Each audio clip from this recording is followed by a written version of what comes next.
Bonjour à tous. Le 27 avril. Un oncle particulier.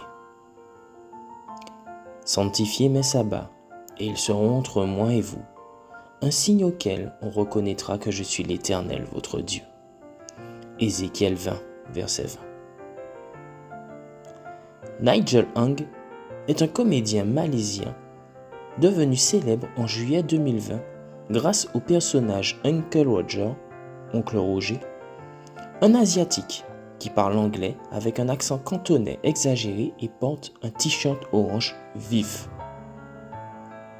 Dans l'une de ses premières vidéos, Oncle Roger a critiqué la recette de riz frit aux œufs de Harsha Patel et depuis, il est devenu célèbre sur YouTube pour avoir critiqué la préparation de divers plats asiatiques et a collaboré avec des chefs de renommée comme Gordon Ramsay et des créateurs de contenu influents. Quand quelqu'un introduit un ingrédient qui ne fait pas partie du plat traditionnel, ou quand quelqu'un fait quelque chose de mal d'un point de vue culinaire, Oncle Roger met ses mains sur sa tête et s'exclame « Ça ne se fait pas, aïe !»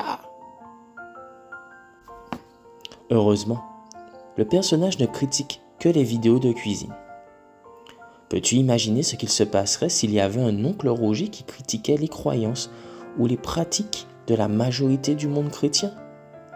Je suis sûr que, voyant la majorité du monde chrétien adorer Dieu le premier jour de la semaine, ou ces chrétiens qui disent que chaque jour appartient au Seigneur, ils mettraient la main sur sa tête et s'écrieraient « Ce n'est pas ce que dit la Bible, aïe !» Même si cela peut paraître drôle, la vérité est qu'aujourd'hui, la grande majorité de ceux qui se disent chrétiens ont oublié le seul commandement qui commence par l'expression « Souviens-toi ».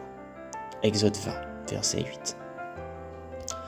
La recette divine du repos et de la communion humaine a été falsifiée avec des ingrédients et des techniques d'invention humaine qui ne pourront jamais reproduire la bénédiction que Dieu a placée sur le 7e jour, le sabbat.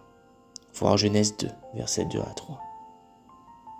Toi et moi, qui connaissons la parole de Dieu, avons aujourd'hui l'opportunité d'être des réparateurs de la vérité. Ésaïe 58, verset 12.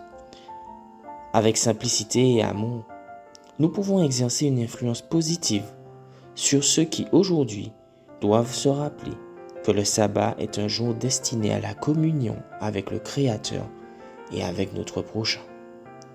Quel privilège! Bonne journée à toi.